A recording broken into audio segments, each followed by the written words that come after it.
Eu sou Maria da Graça Mendes Abreu, irmã de Manuel José Mendes Nunes Abreu, que foi assassinado na época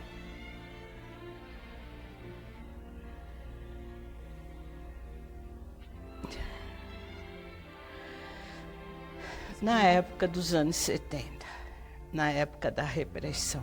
O meu nome é Regina Célia Reis Novaes, de família Reis.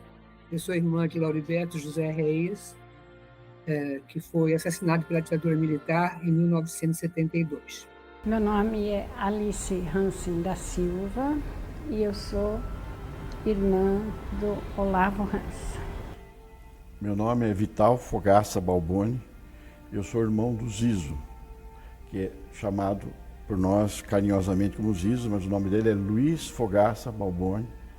Ele era o irmão mais velho meu. E na falta dele, o que fez mais, o que deixou mais saudade? A ausência dele, o que pegou mais? As conversas, os risos. E eu acho para o meu pai a presença dele. Para minha mãe também. Para minha mãe foi muito difícil, muito. Mas é que o meu pai reagiu de maneira mais frágil. Então, meu pai se fragilizou muito e foi morrendo aos poucos. Mas é essa presença. Eu vou fazer só um parêntese. Eu também perdi um filho. E durante a minha vida inteira está presente essa ausência o tempo inteiro. E essas lembranças boas. Tem coisas assim, do humano, entende? Porque fala, pô, tá na luta armada. Pô, mas peraí, era uma pessoa. Ele era uma pessoa humana. Aí eu fico pensando que, apesar de tudo, a gente tem que se dar por satisfeito por ter conseguido resgatar o corpo. Porque teve tanta gente que não conseguiu resgatar seus mortos. Ele era 5 anos mais velho que eu, nasceu em 1945, foi um jovem interiorano de São Paulo, que muito ligado às artes, à música, e também muito sensível, desde sempre. Eu gosto sempre de contar uma história do que ele participava do jornal do Colégio La Salle, onde ele estudava, e tem uma crônica dele no jornal muito interessante, onde ele fala sobre um apredejamento de um jovem negro numa universidade americana. E ele pergunta, né, nessa crônica, um jovem de 16, 17 anos, prove-me que esse é o país mais civilizado do mundo, né, onde você apedreja um negro. Então, esse exemplo é para dizer que uma certa questão que já vem com ele, uma questão social que já vem com ele, embora ele fosse uma pessoa muito ligada às artes, à música. Ele entra na Poli e mora primeiro numa pensão de pessoas conhecidas da minha família, depois ele vai para o CRUSP, e aí ele vai ser diretor cultural do CRUSP. Então, você já entende esse lado dele, que era um lado bastante ligado às artes, né? E tem uma música dele, que até está num filme que meu marido fez sobre ele, chamado Lauri, onde ele fala um pouco do que significou ir para São Paulo para ele, né? Então, essa música é uma música que até concorreu no festival universitário da Tupi, foi bem qualificado e tal, onde ele fala que ele saiu de São Carlos, né?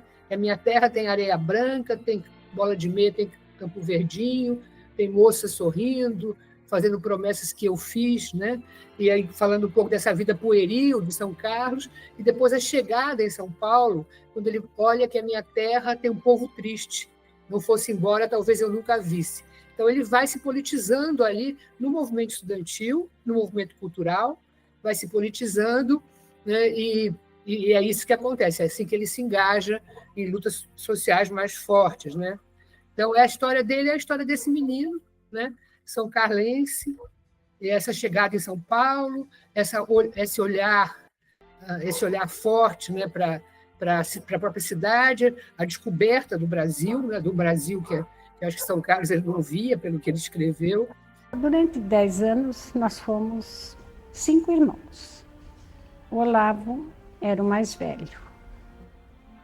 E, como o mais velho, ele se sentia um pouco responsável por todos os irmãos. Então, ele era meio paizão da gente.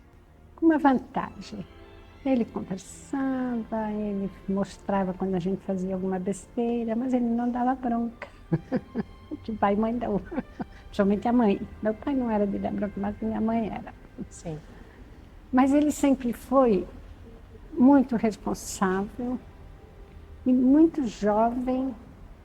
Ele já tinha, assim, uma ideia de que precisava fazer alguma coisa para melhorar a vida daqueles mais necessitados. Nós somos criadas no meio da família do meu pai, da minha mãe, com muito amor, com muito carinho, com muito respeito. E meu irmão, quando nós chegamos em julho de 1954, foi para uma escola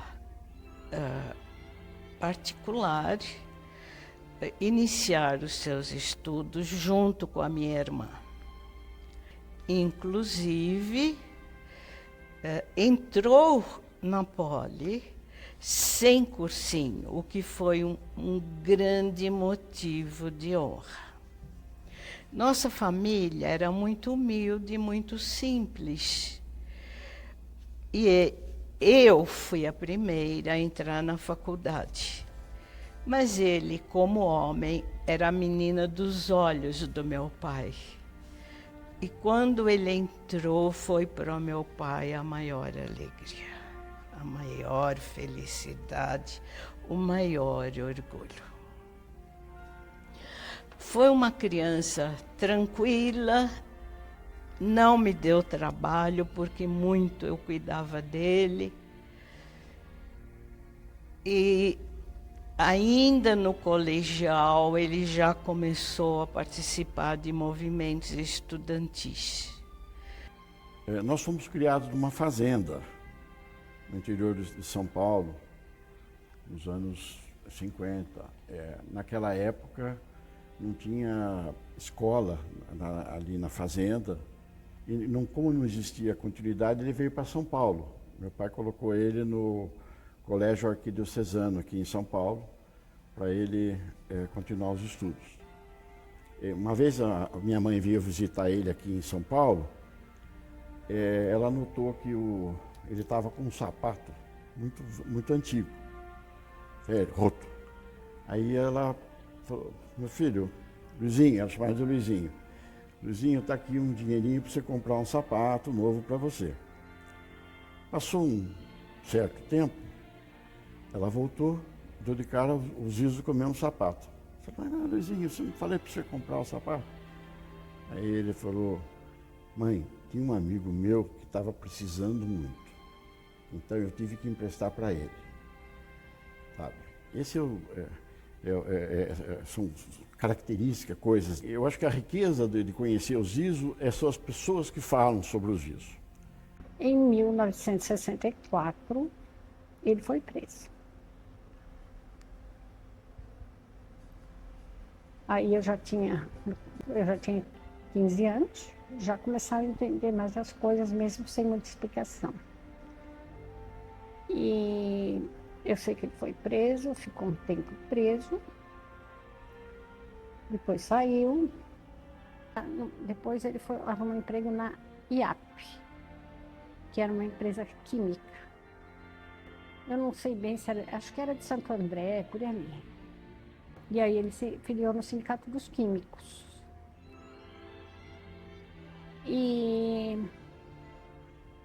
na IAP ele trabalhou até o dia 30 de abril de 1970, quando foi preso no dia 1º de maio e foi assassinado. A gente sabia que ele tinha dado entrada às 6 da tarde. Eu não sabia que hora que tinha dado, que hora que foi a emboscada. E o meu irmão Aldo, ele tinha um relacionamento com alguém lá de dentro da prefeitura e falaram, olha, nós sabemos com quem teve com o Zizo, com a última pessoa que teve com o Zizo. Nossa, vamos saber quem é essa pessoa.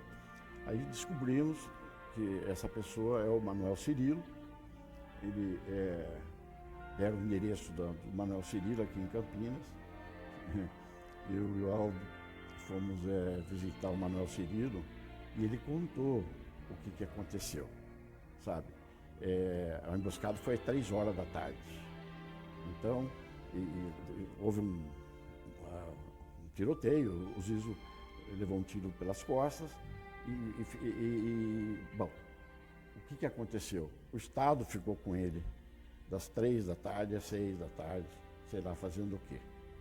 Entregaram o Zizo praticamente morto, ele não sobreviveu, ele tinha levado um tiro. Às 10 minutos do hospital de socorro. Eu me lembro até hoje, foi exatamente na missa de 7º dia, que a gente não sabia bem. Eu olhei para o meu pai e levei um susto. Meu pai tinha envelhecido 10 anos. Em uma semana, meu pai envelheceu 10 anos.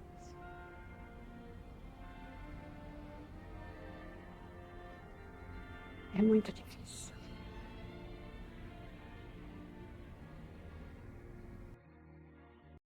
Coração de estudante, há que se cuidar da vida, há que se cuidar do mundo, tomar conta da amizade, alegria e muito sonho.